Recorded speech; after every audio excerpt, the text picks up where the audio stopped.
Olha, irmão, não conheço sua vida, não conheço seus problemas, mas eu quero te ajudar. Meu irmão, você parece tão triste, mas a solução existe. Basta você confiar.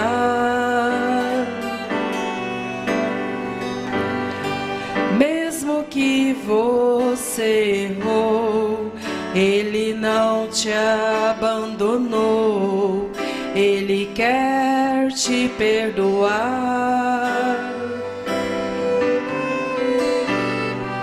Ele tem todo o poder. Jesus Cristo ama você, não precisa mais chorar.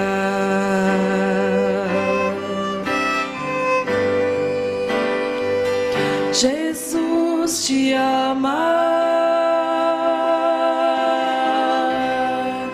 Ele quer te perdoar,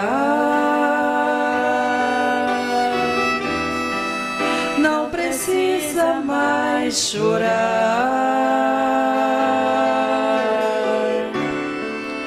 Volte logo, meu irmão.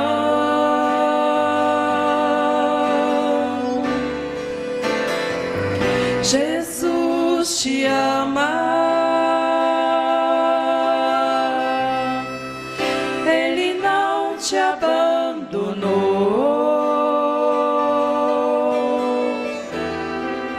Foi você quem se afastou.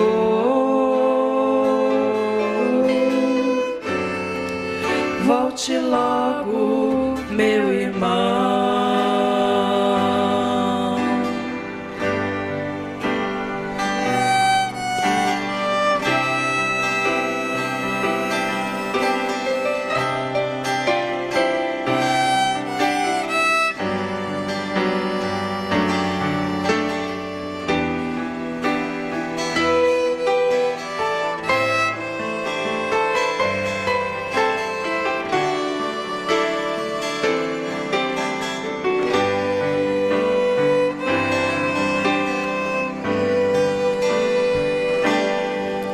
Meu irmão, a solidão fala contigo, mas o seu melhor amigo não quer mais te ver assim. Olha, irmão, mande a solidão embora. Volte pra Jesus agora e ponha nessa dor um fim. Mesmo que você errou, Ele não te abandonou. Ele quer te perdoar.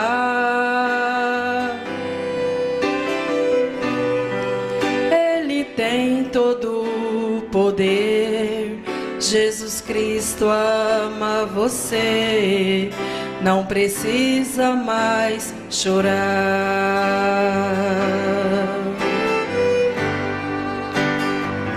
Jesus te ama, Ele quer te perdoar,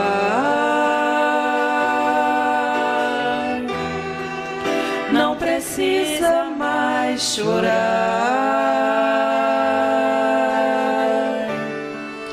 Volte logo, meu irmão.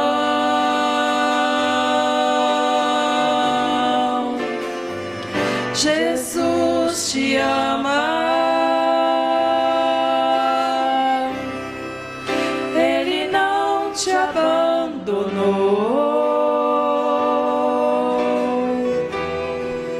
Foi você quem se afastou.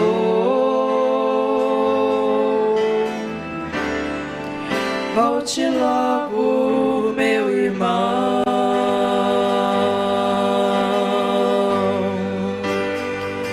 Jesus te ama,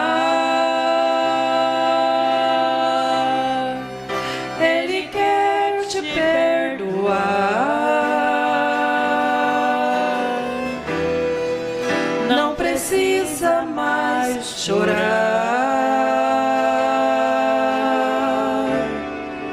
Volte logo, meu irmão.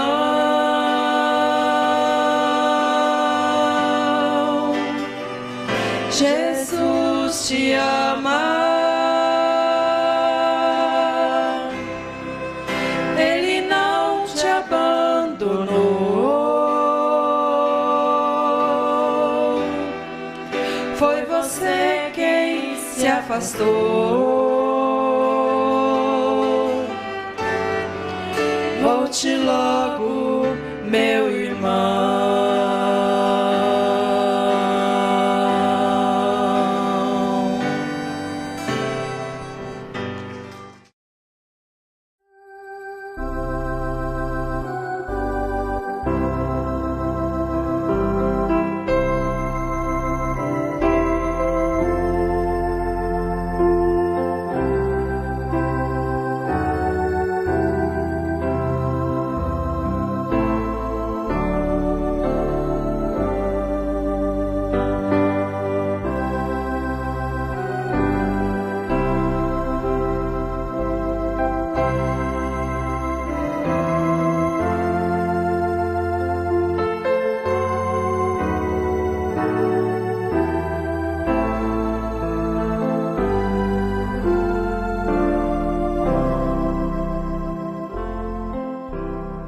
Bom dia com Jesus. Amém.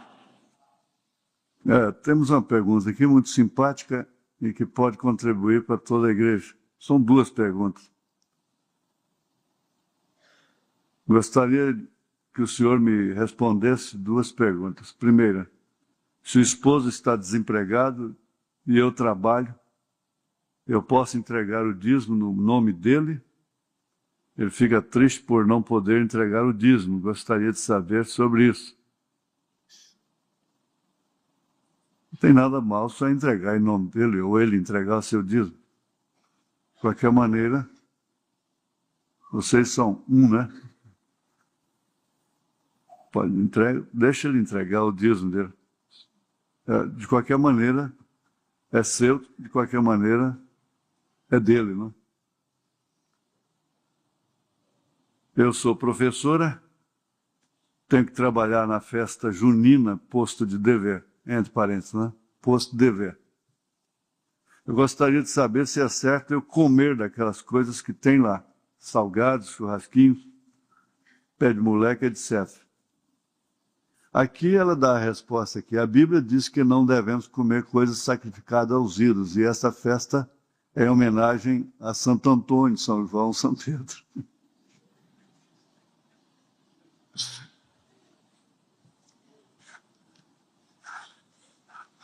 Se fosse São Joaquim, não tinha problema.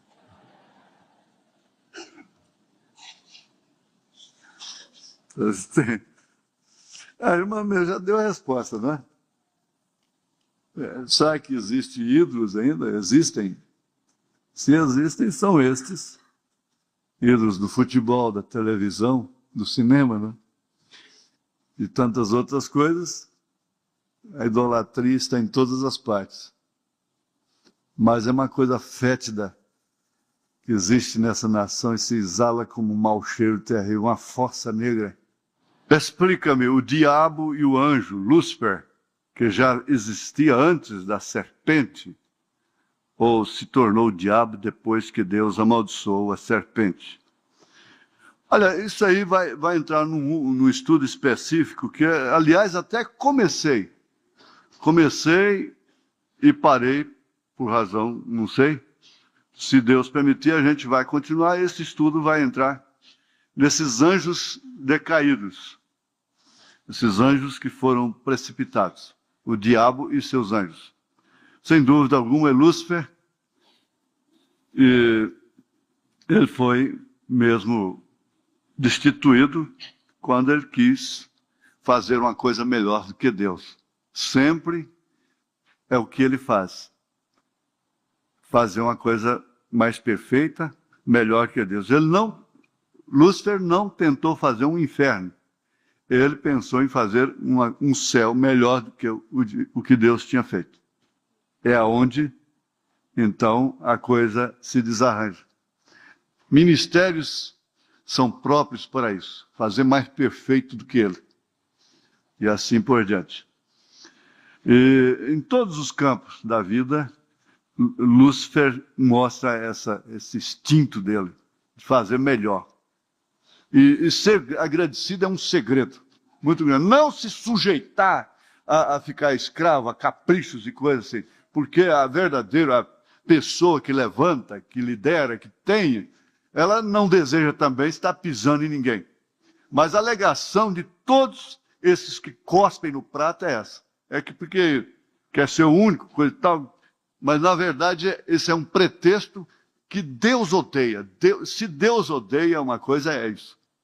É filhos ingratos, até com a referência aqui. Filhos ingratos, profanos, se cumprindo exatamente a profecia de São Paulo. Vamos ficar de pé.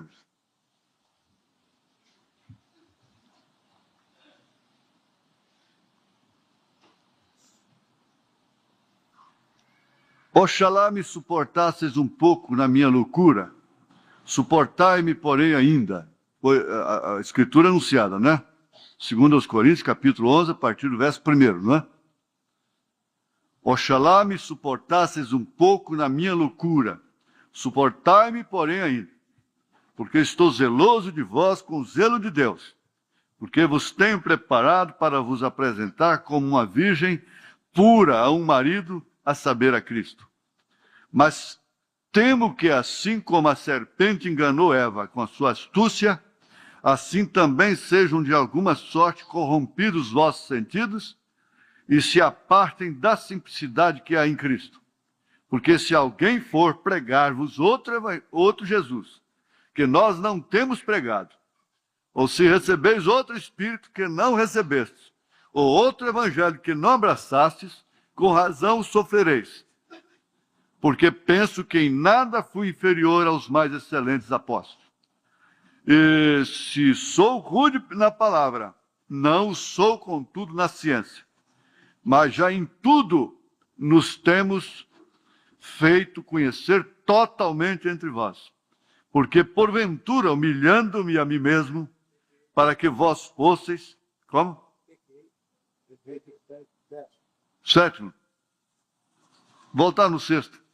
E se sou rude na palavra, não sou contudo na ciência. Obrigado. Mas já em tudo nos temos feito conhecer totalmente entre vós. Pequei porventura, humilhando-me a mim mesmo, para que vós fosseis exaltados?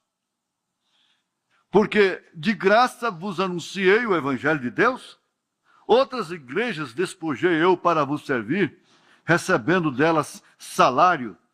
E quando estava presente convosco e tinha necessidade, a ninguém fui pesado. Paulo estava magoado com alguns lá que com esse espírito de ingratidão. Porque os irmãos que vieram da Macedônia supriram a minha necessidade e em tudo me guardei de vos ser pesado e ainda me guardarei. Ele parece estar implicado com eles, não é? Como a verdade de Cristo está em mim, esta glória não me será impedida nas regiões da Acaia. Por quê? Porque vos não amo? Deus o sabe. Mas o que eu faço, o farei, para cortar ocasião aos que buscam ocasião, a fim de que naquilo em que se gloriam, sejam achados assim como nós. Porque tais falsos apóstolos são obreiros fraudulentos, transfigurando-se em apóstolos de Cristo. E não é maravilha, porque o próprio Satanás se transfigura em anjo de luz. Não é muito, pois, que os seus ministros se transfigurem em ministros da justiça, o fim dos quais será conforme as suas obras. Deus, Pai, nós te pedimos que tua graça e o teu amor continue operando em nossos corações e aquela convicção da vida eterna nunca saia da nossa vida para sermos assim agradecidos. Quem é agradecido pela salvação é agradecido pelo que os outros fazem, pelos que Deus usa para nos ajudar. Dá esse sentimento de gratidão para toda a igreja. Como Davi carregou aquilo. Bendiz a minha alma e não te esqueças de nenhum dos seus benefícios. Nós te pedimos com perdão dos nossos pecados, no nome do Filho de Deus, o nome do Senhor Jesus Cristo. Amém. Assentar. Se você for ler a Bíblia nesse sentido, você vai ver o próprio filho de Davi, Absalão, sendo tão ingrato com o pai e se colocando como um dos inimigos piores que Davi já teve. Não se pode pensar que o pior inimigo de Davi foi Saul. O pior inimigo de Davi foi seu próprio filho. Ainda que Absalão não fizesse contra Davi nem a metade que Saul fez, ele ainda continuaria sendo o maior inimigo por ser seu filho. E colocar na porta da cidade e tratar de sulapar a estabilidade do reino de seu pai.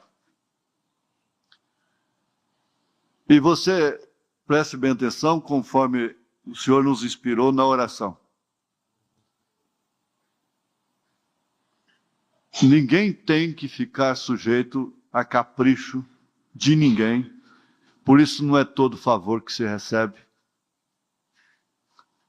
Paulo chegou até mesmo a rejeitar determinada ajuda da igreja, daquela igreja de Corinto, sendo ajudado por outras, recebendo ajuda de outras. Veja só, o que parece que discriminou a igreja. Alguns irmãos devem ter chorado muito com essa carta, porque haviam irmãos sinceros, irmãs de coração como o seu ali. Mas ele, como Deus, não aceitava aquilo que pudesse lhe comprometer. Então, fica bem claro que no Velho Testamento, quando alguém fez um benefício para com Davi e outros, ele recebia recompensa. Ele era recompensado, aquilo era reconhecido, como Salomão reconheceu pelo próprio pai o benefício que fizeram a Davi e também o mal que fizeram a Davi. Simei falou a verdade contra Davi. Não vai pensar que Simei censurou, caluniou Davi, ele falou a pura verdade. Agora, irmãos, cada dia que passa, isso não tem nada a ver, eu estou lá para o mato. Essas 2 últimas semanas tem passado todas as noites no mato. Inclusive tem uma noite lá que eu creio que foi a que precedeu o acidente da irmã Prudência. Eu passei com essa gente a noite todinha no espírito. Acredito que foi a causa de não ter morrido ninguém. Não sei por quê. Justo ano passado, quando eu tirei uma luva, um par de luvas que a irmã Corina Lopes tinha me dado, me veio aquela voz, ela está morta. Quando liguei o rádio lá diante dos irmãos, todo mundo viu, começou a tocar o Rio Profundo, eu falei, a irmã Corina está morta, que a irmã Corina estava morta. Então, eu não estou presente, não vou, meus auxiliares, tem o pastor, tem os diáconos, mas eu ajudo mais de longe que de perto. A conclusão é essa, eu te ajudo muito mais de longe do que de perto. De perto temos os diáconos, temos o pastor auxiliar, temos esses aspirantes que se dedicam dessa forma, e o profeta deu essa ordem. Então é uma questão, não é pretexto para estar no mato, não é isso, porque quando um homem usa de pretexto uma coisa como esta, ele vai pagar muito caro, ele vai levar um prejuízo tremendo. E oxalá que em determinados momentos que eu estava na cidade, eu estivesse no mato. Então, eu me refiro a isso. Mesmo errado, mesmo enredado, até hoje não vi uma pessoa que eu tivesse conhecimento que não caísse em juízo quando se levanta contra esse ministério, que fala contra esse ministério. Eu estou falando de ministério. E para falar de ministério, você tem que falar de pessoas. Não tem como ofender uma pessoa se ofender o ministério. Não tem como ofender o ministério se ofender a pessoa. Porque Deus quis assim, e aí? Paulo chegou a dizer, você vai julgar ele. Julga Deus. Por que ele amou mais a Jacó e aborreceu a Esaú? Sendo que Jacó tinha muito mais moral do que Esaú. Aliás, tinha muito mais reputação, muito mais condição do que Jacó. Então, julga Deus. Tem questão que você vai ter que falar para você assim, fulano, fala seu próprio nome. Então você briga com Deus. Então o Simei falou a pura verdade contra Davi, esquecendo-se de que a paz de Davi significava a paz de Israel. A aflição de Davi significava aflição para Israel. Se esqueciam disto. O meu sargento instrutor dizia assim para os soldados, para nós: olha, dê graças a Deus quando o exército não está trabalhando. Porque quando o exército está trabalhando é porque está em guerra. Está dando tiro. A coisa não está boa. A paz do governo significa a paz do povo. A paz do povo significa a paz do governo. E o sangue que Davi, e os motivos que Davi tinha dado para Simei, eram em função de quê? Mesmo o caso de Salomão, o caso de Betseba, era em função de quê? De um cumprimento das Escrituras, de um cumprimento da própria programação de Deus. Porque se a coisa era tão irreversível assim, por que Deus trouxe a Salomão através de Betseba? E por que Abigail foi tão marcante para Davi? Então, censurar se torna um perigo para quem o faz. Motivo, o profeta diz, vai haver propositalmente. Então, o que eu digo? Eu tenho encontrado, mesmo em perguntas, não por causa dessa pergunta aqui apenas, que essas perguntas às vezes vêm ajudar, é muito melhor você fazer uma pergunta dessa natureza do que ficar, como dizem por aí, de conversinha para conversinha com outros. Aliás, o irmão está santo lá na igreja e está jogando bola num lugar de música profana, de palavrões e tudo.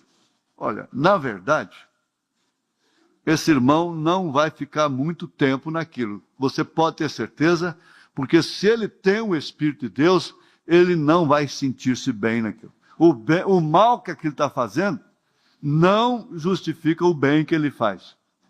Ou a menos que um espírito errado já pegou ele, então.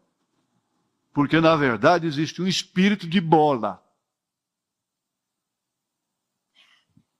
É um espírito de bola. Existem muitas outras maneiras. Existe o espírito de caminhada. Tudo tem espírito. Existe o espírito de igreja, espírito religioso, de santidade, espírito de simplicidade, de cabelos longos, vestidos longos, mas humildade mesmo, nem 1 milímetro. Trisca é uma fera brava. Ingrato. Não tem gratidão por nada que Deus fez. Ora, mas Deus fez o quê? Deus fez através de alguém para você.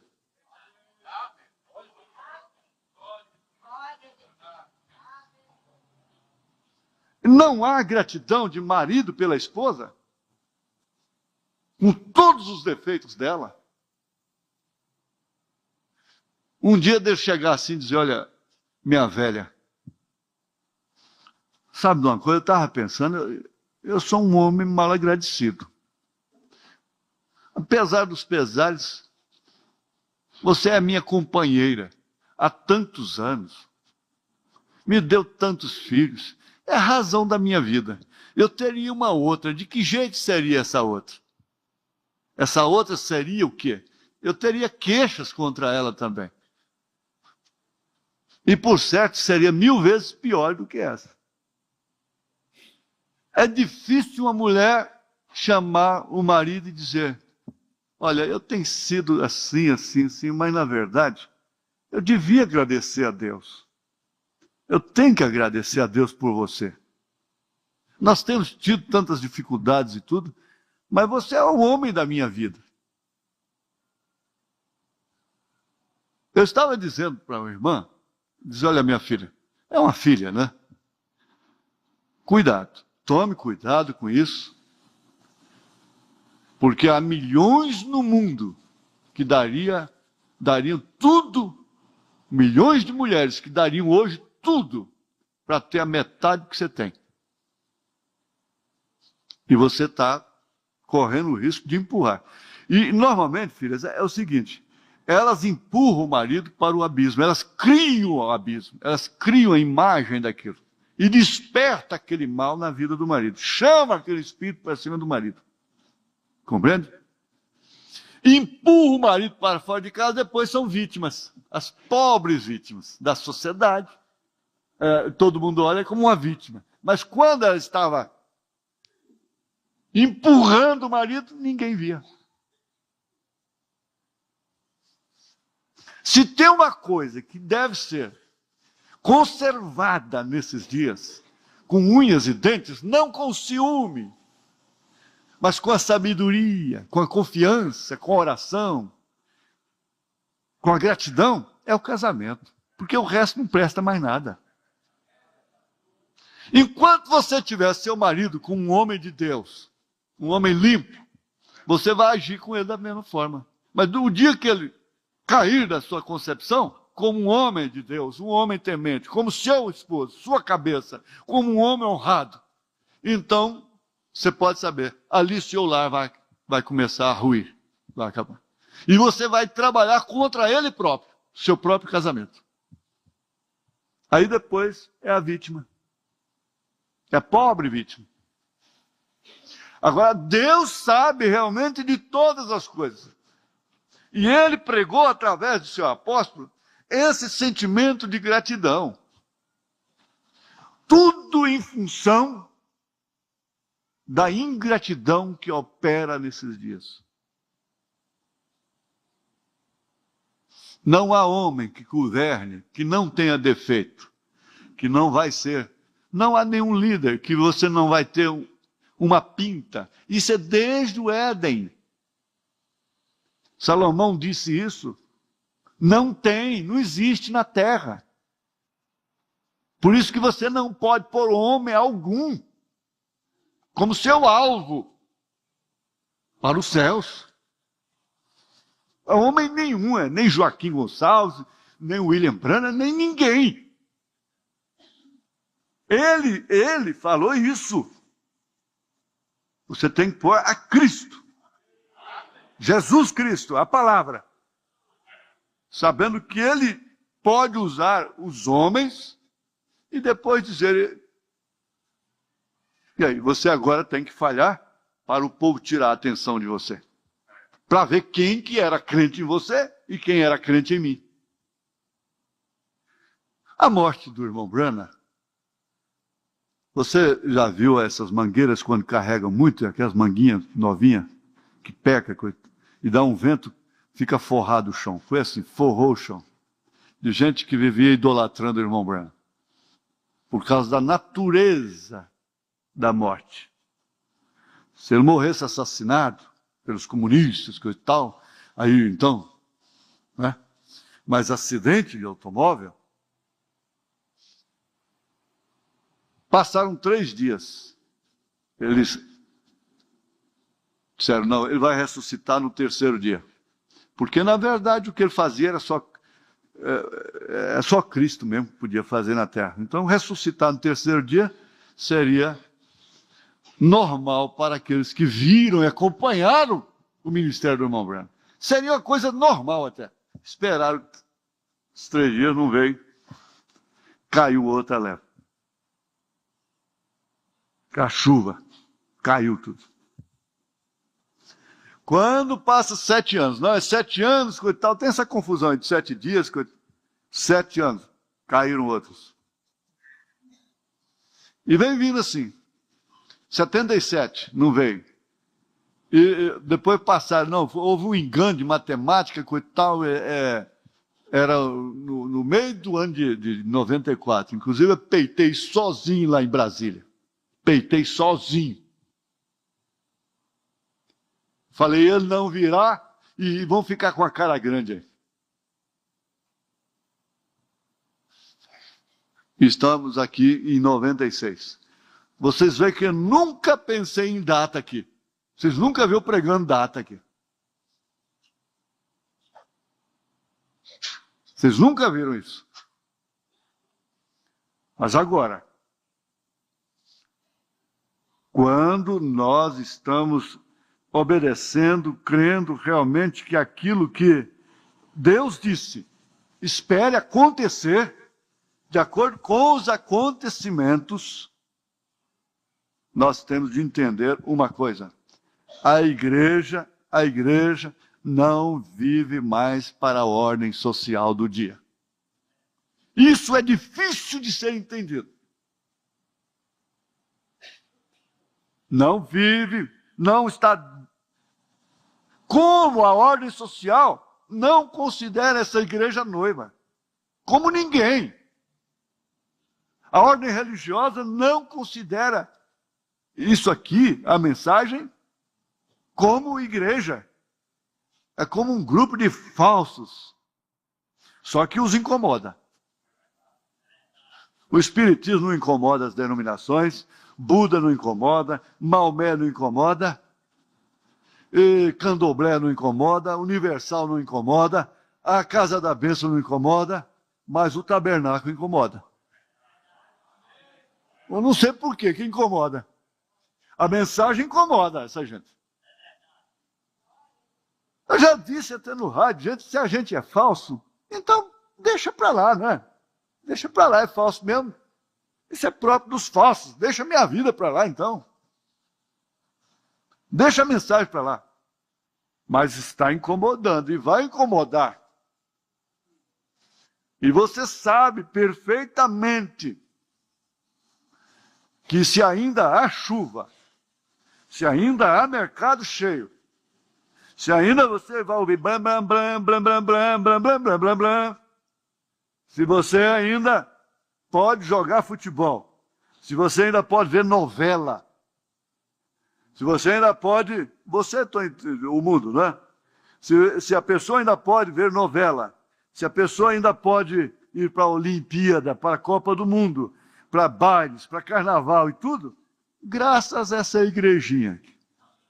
Graças a essa igrejinha. Estar na terra ainda. Um montinho aqui, outro grupinho ali, outra acolá, outra ali, outra acolá, e assim por diante. Graças, porque o dia que esse povinho não estiver mais aqui, não vai ter carnaval mais também não. Não vai ter Copa do Mundo mais também não. Você torcendo lá pro homem do brinco lá ganhar um montão de dólares. Não vai ter não. Porque vai entrar um período de grande tribulação. E você não vai ver, porque você não vai estar aqui.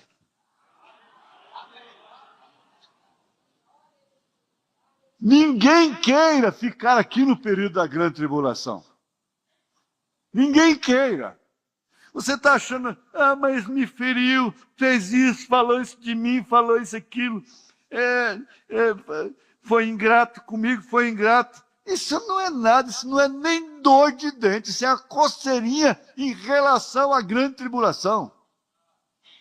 Aí você está cheio de dodó em casa, mamãe, e a mulher tem que botar o chinelo no seu pé, enxugar seus pés e levar a toalha no banheiro. Marmanjo, por que não leva a toalha já pro banheiro?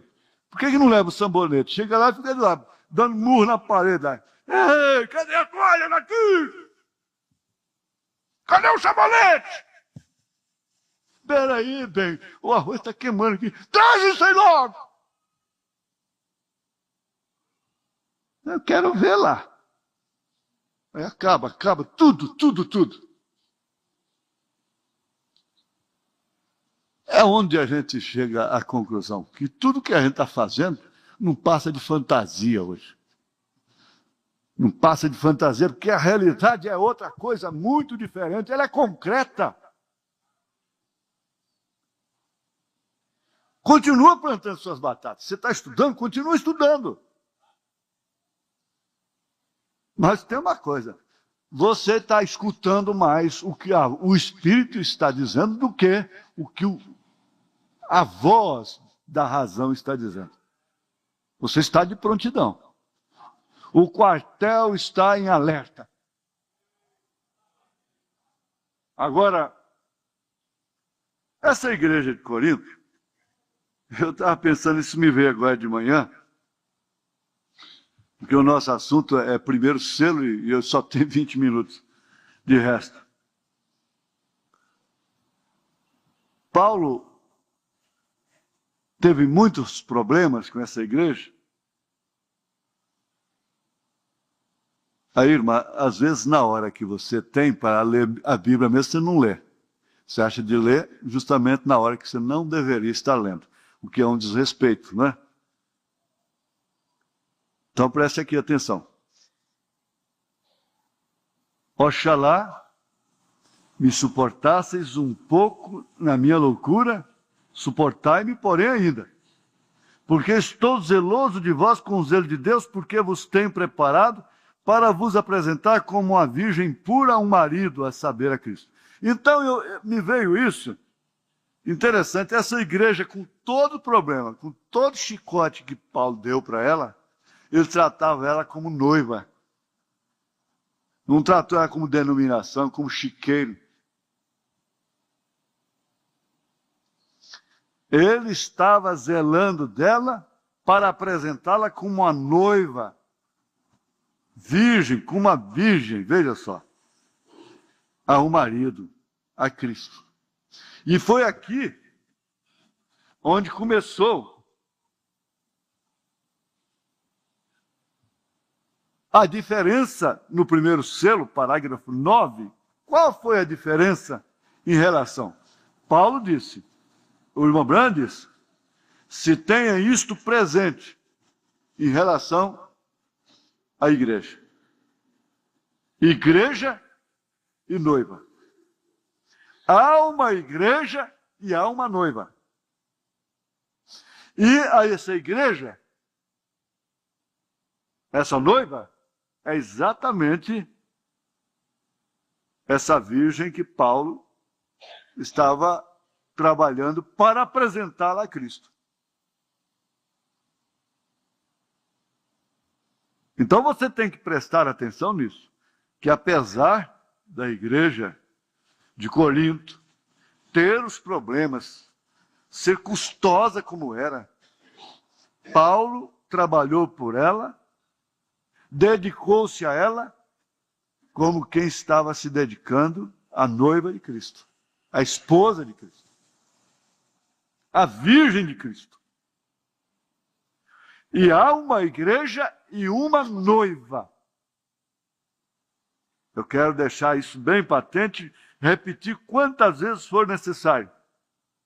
Sempre tem que ter as coisas dessa forma. Aí vem a numerologia, mas eu voltei aqui no parágrafo 9 para lembrar disso. Que tem uma igreja e tem uma noiva. E essa noiva exemplo da igreja de Corinto, tem problemas. Ninguém vai pensar que essa igreja eleita não vai ter problemas dentro dela.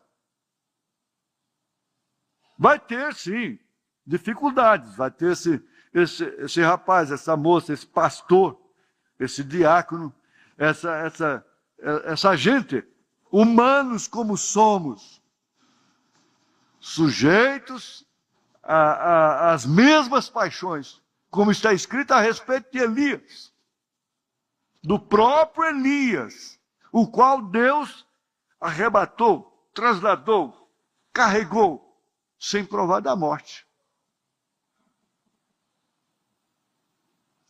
E o segundo exemplo vem aqui sobre o alvo. O sentido etimológico da palavra pecado. Qual é que é? Errar o alvo. Errar o alvo. O sentido etimológico da palavra arrependimento. Qual é que é? Dar meia volta. Começar tudo de novo. Dar meia volta. E foi exatamente aqui. Eu até dei exemplo do irmão Haroldo, nós dando tiro lá embaixo, e ao alvo, e um pouquinho, eu disse, exatamente como o irmão Brian disse aqui. Eu disse, se não dá no alvo, tem que ver onde começou a desviar-se, a regressar a este ponto e começar de novo para dar no alvo. Se não está bem ajustado, não dará no alvo. E antes ele disse, então tem que dar no alvo, a menos que o cano se mova por alguma vibração ou um vento. Exatamente o que o Haroldo tinha falado. Eu perguntei, mas por que o meu tiro saiu lá, sei lá, um palmo, meio palmo distante, e o seu deu na mosca? Eu disse, é uma pequena vibração. O vento tira na hora que você, é fração de segundo. Você puxa o dedo, aquilo já vai dar fora lá. Isso é errar o alvo. Eu creio que é igual no estudo das Escrituras. Se encontramos depois de começar que algo não sai bem, então em algum ponto temos errado. E tem que regressar ao princípio. Aí está a coisa. Voltar ao princípio. Não podemos calcular com a mente. Não é possível. Acabamos de ver nas Escrituras que não houve nenhum homem no céu, nem na terra, nem tampouco existirá no futuro, nem existiu no passado, que pode fazer isso. Somente o Cordeiro pode. Então a razão da queda lá no deserto é porque fixava no homem. Quando o homem saía bem, então o homem era louvado. Quando o homem se saía mal, o homem vai lá para baixo. É o que a mídia faz, é o que a imprensa faz. É o que o mundo faz. Enquanto está lá em cima, fazendo as coisas, tudo bem. Falhou, aí pisa. Não há nenhum sentimento de gratidão. Razão pela qual São Paulo adverte que muitos comendo do maná beberam da mesma água da rocha, 1 Coríntios 10, vocês que estão anotando.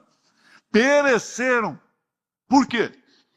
Porque não souberam avaliar isso naquele momento.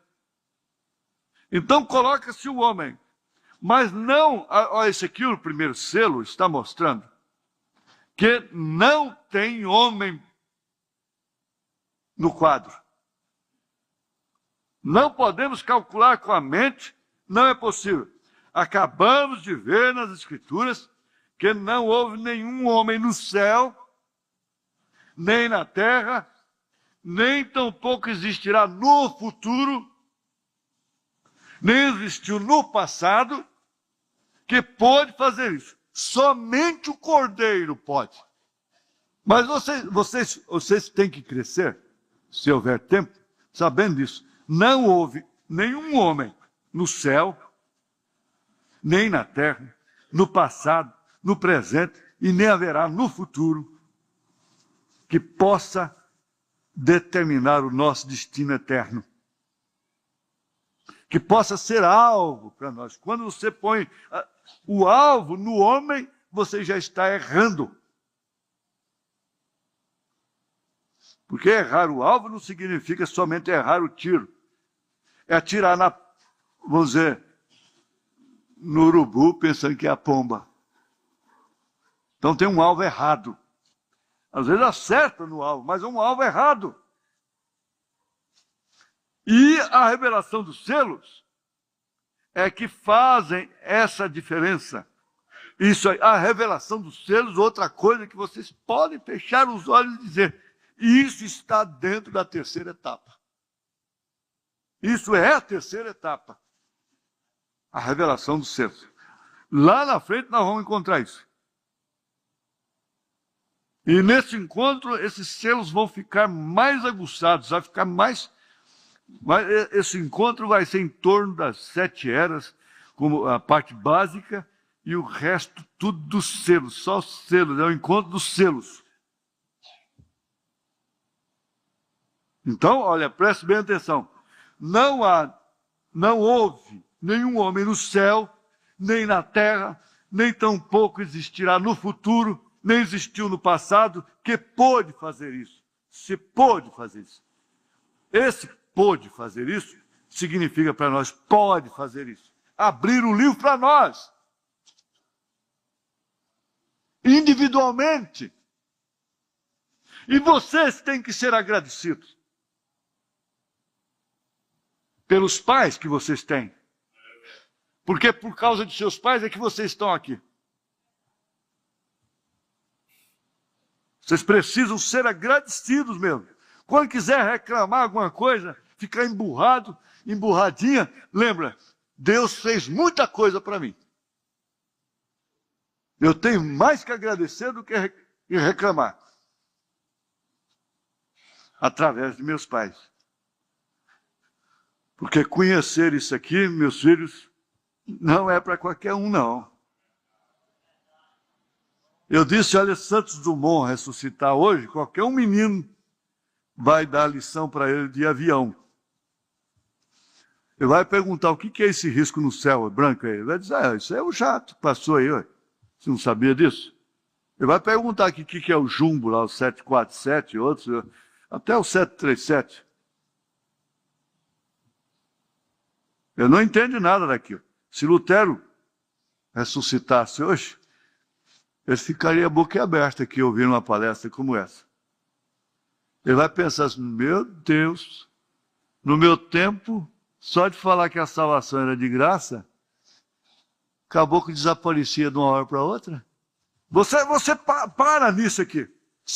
Lá, aqui mesmo nós vamos relembrar de que é bom. Está gritando, glória a Deus, aleluia, aleluia, glória a Deus. Eu gosto mais disso.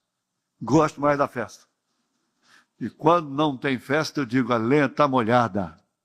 Não pega fogo, não canta, tudo calado. A lenha está molhada. Mas tem uma coisa, isso aqui não é para gritar mesmo, não. Isso aqui é para vir um sentimento de segurança, uma sensação de segurança. De segurança. Não houve no céu nem na terra, não haverá no futuro, não há no presente, não há no futuro. E é nisto que nós estamos confiando. Ontem eu recebi um telefonema, um interurbano, porque enquanto acontecem umas coisas, acontecem outras opostas. E aquela irmã dizia, ô profeta de Deus, Eliseu, eu sei que se o senhor falar, isso vai acontecer. E não falava irmão Joaquim, ela falou uma hora lá, uma coisa que muito me agradou, irmão Gonçalves. Mas era o profeta de Deus. Eu não a repreendi. Eu pensei, falei, não, eu não vou repreendê-la.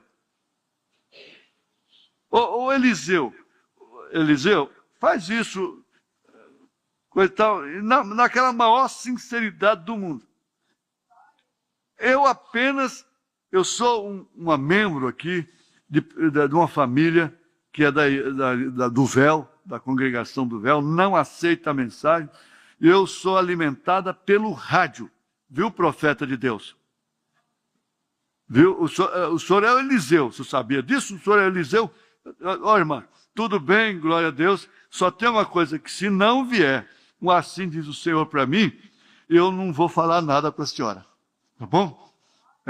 Então eu não tinha nada que ofendê-la, que agredi-la. Enquanto outros falam que é um demônio, outros dizem, você é Eliseu, você é um profeta de Deus.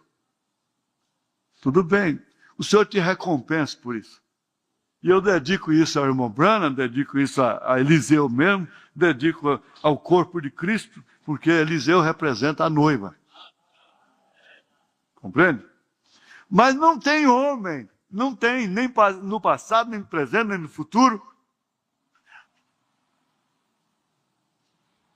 É só o Cordeiro. Só o Cordeiro. Agora, isso aqui não é para alimentar aquele espírito de rebeldia que diz, não, eu não tenho homem na minha frente. Esse já é outro lado. Já é outro extremo. Eu não tenho que obedecer ao homem. Quando o homem lhe transmite a palavra de Deus, você não está obedecendo ao homem, você está obedecendo a Deus. Você entender isso? Então, as explicações do seminário e todas essas coisas não são nada. Se necessita do Cordeiro para revelá-lo, mais ninguém. Agora, eu fico pensando assim porque eu cheguei a estudar matéria do Apocalipse, a escatologia. E como tantos outros, se aprofundam e tem doutores que defendem tese, e parousia, escatologia, nas últimas coisas. Gente, Apocalipse não é para ser estudado. Porque ele foi escrito em símbolos. Ele não é para ser interpretado. Então, a adventista interpreta de uma forma, a batista interpreta de outra, a presbiteriana já interpreta de outra forma, o assembleano já é de outra forma, e cada igreja interpreta de outra forma. A igreja católica já tem outra interpretação do Apocalipse. Ela não vê se é assim mesmo no capítulo 13 de Apocalipse, ou no capítulo 17, o número do macaco, viu? Lembra daquele irmão da era pentecostal, e naquele ônibus, a jardineira velha, e o fazendeiro vinha vindo da festa de Trindade, indo para o interior, e o irmão entrou, paletózinho, colarinho abotoado, chapeuzinho na cabeça, e ele, para insultar o irmão, veio dentro do ônibus. Isso é que é igreja, tá vendo que festa? Milhares de pessoas, e sabe, elogiando a igreja, a festa de Trindade, do divino para o eterno. E o outro pentecostal foi inchando. Na hora que ele desceu no caminho, o irmão pentecostal, bateu no vidro lá e disse, olha, você quer saber quem é a sua igreja? Você tem uma Bíblia? Ele disse, eu tenho, é da boa, é da católica. Eu falei, então chega lá, você para saber quem é a sua igreja, você abre Apocalipse, é o último livro da Bíblia, viu? O último. Capítulo 17, é o número do macaco. Lá você encontra a sua igreja lá. Porque ela não vê-se a si mesma lá. Como a grande prostituta meretriz. Mãe das denominações. Ela não vê-se a si mesma lá. Mas ela está lá no Apocalipse. Mas se necessita, eu estou dizendo, olha, toda a interpretação, o próprio irmão Branham fez isso 20 anos antes. Tudo errado, porque esse Apocalipse não é para ser interpretado, é para ser revelado. E está dentro da simplicidade. Se nós temos um tempo de parar de pregar para converter as pessoas, nós temos de pregar como quem já está numa viagem bem avançada, lá na frente, falando de álgebra, não mais de abecedário, não mais de A, E, I, O, U, não mais de somazinha apenas. Quem está chegando por último, já está tomando o trem quase na última estação. Pula logo dentro e vamos embora. Não tem que entender muito, não. Batiza em nome do Senhor Jesus Cristo. Muda a sua vida mais depressa que você puder mudar, naquilo que você puder mudar. No que você não puder, você diz: Deus, eu estou aqui disposto até morrer, e qualquer coisa, e o que eu posso eu faço, o que eu não posso eu não vou fazer, mas eu continuo à frente. Ó, que o Senhor me der graça, eu faço.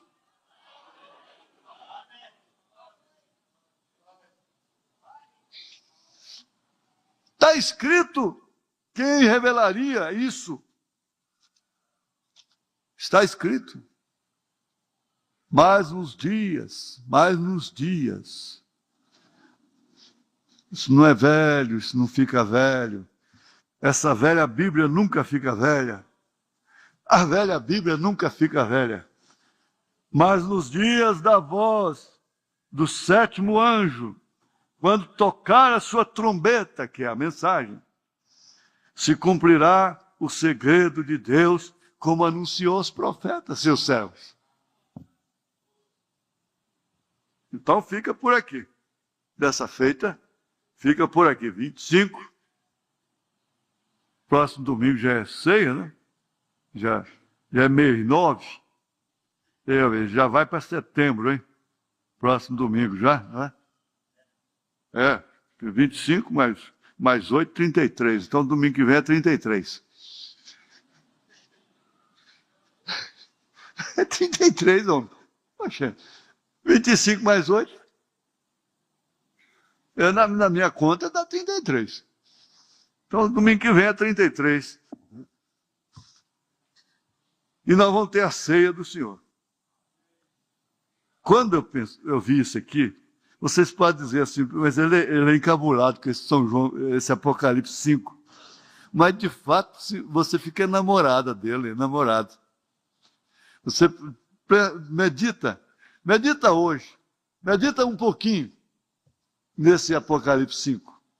E você é namorada dele, a noiva é namorada dele. Porque ali está todo o rebento da vitória. Está o rebento da coisa. Leia, chega em casa, você pega a sua Bíbliazinha, e ali, dedica um tempinho sim, e começa a ler só o Apocalipse 5. Não precisa ir adiante, não. Mas lê assim devagarzinho, dá uma paradinha, quando você vê quando o João disse assim, e ele chorava, a Bíblia diz que ele chorava, né? Chorava. Aí o ancião vem e diz: não chore, João, porque o leão da tribo de Judá venceu, para abrir o livro. Aí, quando ele vai olhar, ele não vê leão, coisa nenhuma, ele vê um cordeiro, coisa bonita demais. O cinema americano tem condição de fazer, tem condição de fazer essas coisas tão perfeitas, né? Se fosse dedicado. Aliás, os filmes evangélicos, os mais perfeitos são os americanos. O italiano já entra as historinhas de carunchinho sobre Jesus. Mas os americanos são mais perfeitos, como os 10 Mandamentos, né? Sansão e Dalila, que eles fizeram, é diferente. Né? E eles têm a capacidade, e se me der eu pegar a imagem, eu faço esse trem, hein? Eu faço. Aparece aquele leãozão assim, né?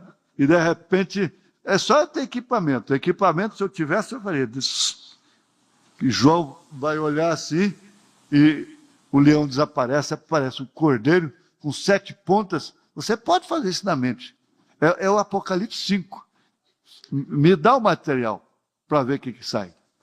E Apocalipse 5. Aí você, quando João vira assim, você está vendo, todo mundo está vendo o leão. Imponente, é o rei, não é? Aí que ele vira com o rosto assim cheio banhado de lágrimas, e vira, caído com o rosto no chão, levanta assim, não é? Aí a cena muda ao levantar das pálpebras, né? Aparece o cordeiro sangrento, com 7 pontas. Aí você vê as 7 eras, direitinho. Os 7 Espíritos de Deus enviados a toda a terra. Paulo, Irineu, Martim, Columba, Lutero, Wesley, Brana. Aí você não tem dúvida, domingo que vem você traz a sua maletinha, sua sacolinha com a muda de roupa completa, dá seu nome ali na entrada para ser batizado em nome do Senhor Jesus Cristo. Já muda suas roupas e faz o que você pode, E vamos juntos. E você vai ver, este cordeiro sangrento com 7 olhos, 7 pontas, 7 Espíritos de Deus. Eu pensava, meu Deus, 7 Espíritos de Deus. Deus tem 7 Espíritos? Que coisa. É os 7 mensageiros, meu Deus. Oh, glória. Então você pega uma sobremesa hoje. São João 5. Oh, São João 5 não. Apocalipse 5. Apocalipse 5. Amém? Vamos ficar de pé.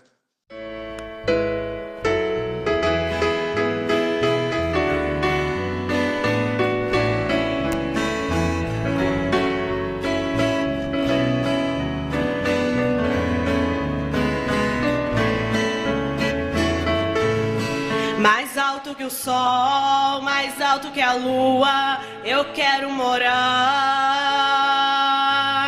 Mais alto que o céu, além das estrelas, eu quero habitar. Oh, que alegria quando eu lá chegar, um hino de vitória irei cantar. Os anjos tocando, a igreja cantando, que lindo será.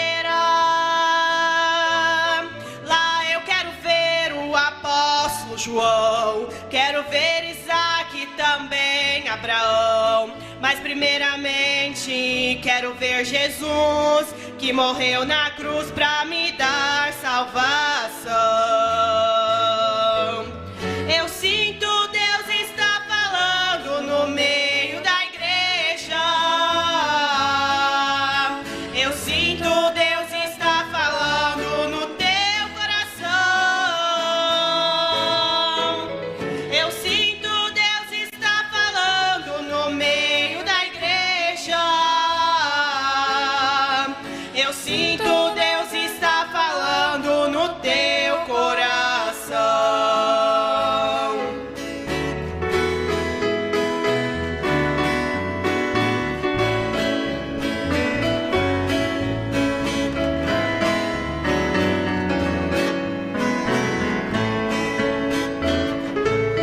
A igreja daqui, a igreja dali, a igreja de lá. Em um só momento, em um só instante, irão se encontrar. Oh, que alegria quando eu lá chegar, um hino de vitória irei cantar. Os anjos tocando, a igreja cantando, que lindo será. Lá eu quero ver o apóstolo João, quero ver Isaac, também Abraão, mas primeiramente quero ver Jesus, que morreu na cruz pra me dar salvação.